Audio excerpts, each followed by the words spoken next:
नमस्कार। रेफर मुक्त फरीदाबाद।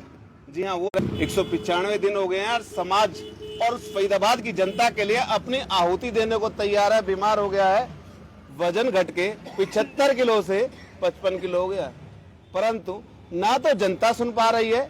गूंगी बहरी जनता इसलिए कहूंगा क्योंकि एक व्यक्ति जिस जनता के लिए, जिस फरीदाबाद के लिए, जिस इस फरीदाबाद के उस लोगों के लिए बैठा है, मूलभूत सुविधाओं के लिए, बीके के लिए बैठा है, रेफर मुक्त फरीदाबाद के लिए बैठा है, स्वास्थ्य सेवाओं के लिए बैठा है, परंतु ना तो लोग जाग पा रहे हैं, ना ही जनप्रतिनिधि सुन पा रहे हैं। एक बार बात करेंगे 195 दिन का सफर, बहुत उतार चढ़ाव देखे, पुलिस के लाठी डंडे तक देखे, बाकायदा धमकियां देखी और तूफान का कहर तक देखा है। एक बार तो ऐसा लगा धरना के साथ साथ सतीश भी गए भी है शायद।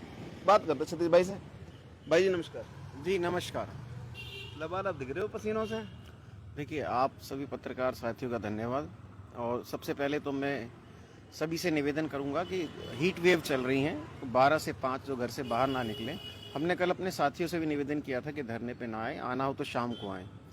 पहले आप सुरक्षित रहेंगे, आप स्वस्थ रहेंगे, वो आप ही तो हमारी ताकत है। अगर आप ही बीमार पड़ जाएंगे तो हम कैसे आगे लड़ पाएंगे। टेम्परेचर 42-43 से फील होता है 49-50। बिल्कुल बिल्कुल ठीक है, सबको सलाह दे रहे, मगर आप तो धूप में ही बैठे हैं, बकायदा लू ऐसे निकलती है, सरासर निकल रही है। देखिए, हम तो धरने पे बैठे और हमने किसके लिए बैठे हैं? जनता के लिए बैठे कि जनता को स्वास्थ्य सुविधाएं मिले। बीके जो सिविल अस्पताल 75 साल से बना हुआ है, उसको अपग्रेड किया जाए, उसमें मल्टी सुपर स्पेशलिटी जो सुविधाएं शुरू से सुन रहे हैं, मगर 195 दिन का सफर कहाँ तक पहुंचा? हम शुरू से अब तक कहाँ पहुंचे? देखिए, सिर्फ घोषणाओं में पहुंचे, कुछ जगह बजट अलॉट किया, पर जमीन पे कुछ नहीं हुआ। मैंने मुख्यमंत्री जी का पेज देखा, वहाँ उन्होंने 2-3 घोषणाएं की थी। इसके अंदर मैंने देखा कि कुछ जगह पे नशा मुक्ति केंद्र 100 बेड के बना रहे हैं सिविल अस्पताल में, एक मेडिकल कॉलेज में, परंतु हमारे यहाँ 1.5 साल हो गया। नशा मुक्ति केंद्र के जो डॉक्टर थे, न्यूरो साइकेट्रिस्ट डॉक्टर नेहरा, वो नौकरी छोड़ के चले गए। उसके बाद उसको चलाने वाला कोई नहीं है।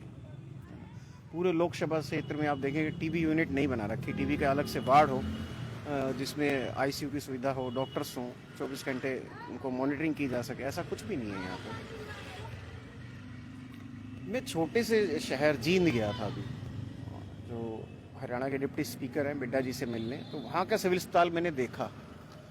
1,80,000 की आबादी है, 100 बेड का सिविल अस्पताल है। मात्र 1,80,000 की आबादी और 100 बेड का अस्पताल, परंतु यहाँ 25-26 की कई ऐसी सुविधाएं हैं जो हमारे अस्पताल में भी नहीं है। यहाँ तो टीबी यूनिट बच्ची वाली थी, वो भी बंद कर दी। वही कह रहा हूँ ना, वहाँ जाके देखें, टीबी का अलग से यूनिट बना रखा है, प्रॉपर तरीके से इलाज होता है, मरीजों को एडमिट किया जाता है ना, बहुत क्रिटिकल कंडीशन में ही आगे रोहतक भेजा जाता है वहीं हैंडल करने का प्रयास किया जाता है। ऐसा क्यों? महानगर साल होने के बावजूद इसको अपग्रेड नहीं किया जा रहा है। मैं कह रहा हूँ, फरीदाबाद जैसा महानगर, क्या राजनीति की भेंट चढ़ती जा रही है चीजें? बिल्कुल बिल्कुल। राजनीति उपेक्षा जो होती है, जो हमारे को उपेक्षित नजरिए से देखा जाता है कि यार इधर कुछ नहीं करना। यहाँ सबसे बड़ा इंडस्ट्रियल एरिया जिसने सिर्फ हरियाणा को नहीं, पूरे हरियाणा को खड़ा किया है ना, पूरे एशिया में अपना एक छाप छोड़ी, और उसके आज हालात आप क्या हैं वो आप जानते हैं। हजारों करोड़ के घोटाले यहाँ हो जाते हैं, परंतु एक सरकारी अस्पताल को अपग्रेड नहीं किया जा रहा 75 साल से, उसके लिए पैसा नहीं दिया रहा। गुड़गांव में 1,000 करोड़ की लागत से 700 बेड का मल्टी सुपर स्पेशलिस्ट अस्पताल बन रहा है। झज्जर में कैंसर यूनिट बन गई है ना, जबकि कैंसर के पेशेंट सबसे ज्यादा कहाँ हैं?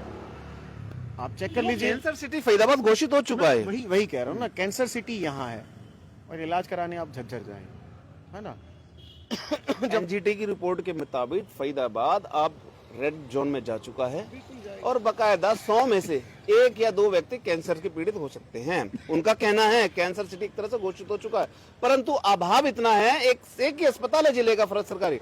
और बात करें अस्पताल की व्यवस्था, जिसके 5 किलोमीटर के दायरे में प्राइवेट अस्पतालों का ऐसा जाल फैला हुआ है, छोटे से लेकर बड़ा अस्पताल प्राइवेट है।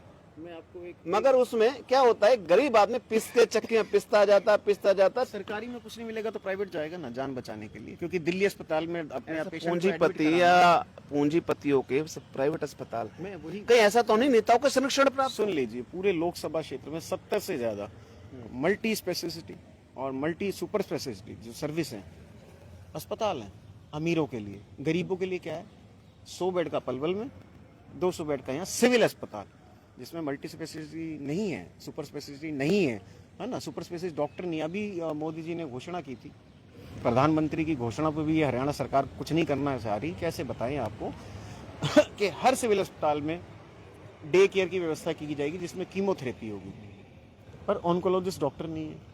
और शर्म से बड़ी शर्म की बात यह है कि 4 साल के अंदर हम एक रेडियोलॉजिस्ट पैदा नहीं कर पाए, यहाँ नियुक्त नहीं कर पाए जो गर्भवती महिलाएं और पेशेंटों के अल्ट्रासाउंड तक हो पाए। अल्ट्रासाउंड के लिए भी बाहर जाना पड़ता है ना।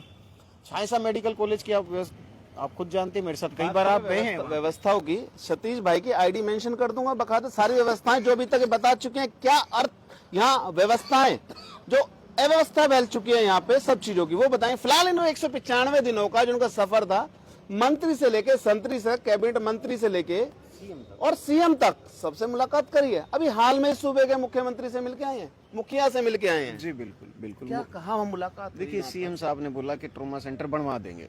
चलो देखते हैं अब वो कब बनता है। सिर्फ आश्वासन नहीं दिया। अभी हाल में ही कैबिनेट मंत्री विपुल गोयल से, निकाय मंत्री हैं जो हरियाणा में, उनसे भी मिलके आए थे बकायदा। उन्होंने भी आपको एक आश्वासन दिया था, मिलने का समय भी दिया था। देखिए, उन्होंने कहा था फ्राइडे सैटरडे जैसे मैं फरीदाबाद आऊंगा तो इवनिंग में आपको कॉल करूंगा और बुलाऊंगा और इस पे चर्चा करेंगे। और शायद उनको भी अधिकारियों ने गुमराह कर दिया कि रेफर मुक्त नाम की कोई चीज नहीं होती है ना। अब एम्स के आगे आप कहाँ रेफर करते हैं? करते हैं कहीं? बहुत बड़ी यूनिट है। करते हैं क्या आगे? नहीं है। पीजीआई लास्ट ईयर तो इतने बड़े हॉस्पिटल, मतलब वहाँ रोहतक में हो सकता है, दिल्ली में हो सकता है, तो फरीदाबाद में क्यों नहीं हो सकता? इसलिए नहीं हो सकता कि आप इस सिविल अस्पताल को अपग्रेड नहीं कर रहे। मंशा हो करने की, अपग्रेड नहीं कर रहे ना, उसको अपग्रेड कर दीजिए, बिल्कुल होगा। देखिए, रेयर ऑफ रेयर केस में, यानी करोड़ों में लाखों में एक आध कोई रेफर होता है, उसको रेफर नहीं गिना जा सकता। आप उसकी आड़ में ये नहीं कह सकते कि रेफर मुक्त नहीं हो सकता, है ना।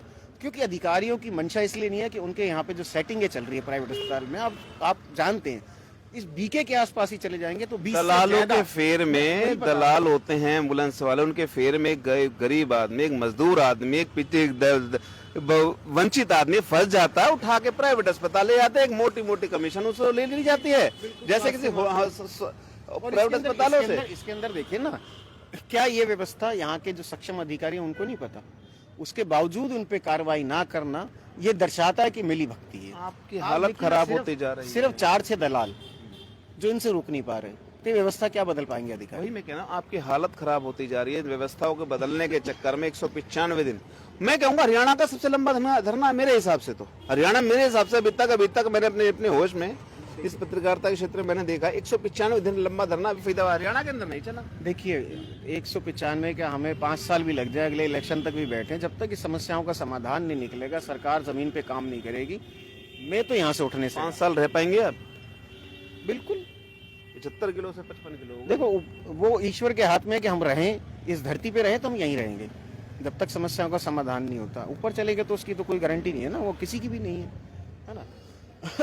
निवेदन सिर्फ यही है कि आप इन अस्पतालों को अपग्रेड करें। छायसा मेडिकल कॉलेज जो सफेद हाथी आपने खड़ा किया हुआ है, 5 साल में आप उसके अंदर ओटी फंक्शनल नहीं कर पाए। हम बात करते हैं कि हम एम्स बनाएंगे, नहीं, जो बना हुआ वो तो चल नहीं पा रहा। बहुत बड़ा सवाल है ये यहाँ के मंत्री विधायकों से कि आप अपने लोगों की पैरवी सदन में सही तरीके से नहीं कर पा रहे हैं, है ना। मुख्यमंत्री साहब को आप कन्विंस नहीं कर पा रहे हैं, अधिकारी आपको गुमराह कर देते हैं, शब्द जाल में फंसा देते हैं कि रेफर मुक्त तो अपने आप में इन्होंने एक जो है कैटेगरी बना दी है, वो हो ही नहीं सकती। ऐसा कुछ भी नहीं है। हम तो कह रहे हैं आप सफदरजंग एम्स पीजीआई की तर्ज पे बीके को अपग्रेड कर दो, वहां तक तो पहुंचाओ। आप तो बिल्कुल एक लाइन खींच के खड़े हुए हैं, जिस सिविल अस्पताल में सुपर स्पेशलिस्ट डॉक्टर का कैडर नहीं होता हम नहीं देंगे। क्यों नहीं देंगे भाई? क्या टैक्स नहीं देते फरीदाबाद के लोग? क्या वोट नहीं देते आपको फरीदाबाद के लोग? क्या संसाधनों में यहाँ जो लोग मर रहे हैं हरियाणा के नागरिक नहीं है, या उनके परिवार नहीं है, या सिर्फ वोट लेने के लिए, टैक्स लेने के लिए आपको हरियाणा का नागरिक दिखता है, फरीदाबाद का नागरिक दिखता है? हरियाणा रेवेन्यू जनरेट करने में फरीदाबाद दूसरे नंबर पे आता, कभी नंबर 1 पर भी आता था। आप इसमें 26 लाख की आबादी पर एक ही मात्र अस्पताल है, सिविल अस्पताल, जिसका नाम ही चेंज हुआ, निकाय अस्पताल कर दिया गया। 200 बेड का निकाय जो बच्चों का मात्र शिशु जो अभी तक चालू नहीं हुआ, वो देखिए घोषणा हुई है उसकी। घोषणा हुई थी, कई समाचार पत्रों में हमने पढ़ा कि मुख्यमंत्री साहब ने 160 करोड़ रुपए का फंड दे दिया, परंतु तुम बार बार कहते रहे ये घोषणाएं तब तक जमीन पे नहीं उतरेंगी जब तक आपके पास मैन पावर नहीं होगी और पुरानी बिल्डिंग अभी तक डिसमेंटल नहीं हुई है। कम से कम देखिए, अब फंड आता नई बिल्डिंग बनने में काफी समय लगेगा, तो वो उसमें से हम 2-3 महीने का समय बचा सकते थे इसको तोड़ के पहले। अब इसको तोड़ने में समय लगेगा, है ना। कई तरह की परमिशन लेनी होती है, क्योंकि अंदर पेड़ भी हैं, वन विभाग से भी आपको परमिशन लेनी होती है। कम से कम आप वो चीजें तो क्लियर कर सकते थे ना। तो ये अधिकारी क्या कर रहे हैं यहाँ पे? इनसे डेली रिपोर्ट ली ही नहीं जाती। डीसी साहब इनसे डेली रिपोर्ट लें, जो मुख्यमंत्री जी ने पहले घोषणा की है, जैसे 10 बेड का ट्रोमा केयर सेंटर, वो कहाँ गया जिसके लिए बार बार छपवाया जाता। 6 करोड़ रुपए फंड आ गया है, बीके के अधिकारी कह रहे थे हमारे पास फंड आ गया है, 1 करोड़ में हम हेलीपैड बनाएंगे, हम यहाँ ये करेंगे, कहाँ गया?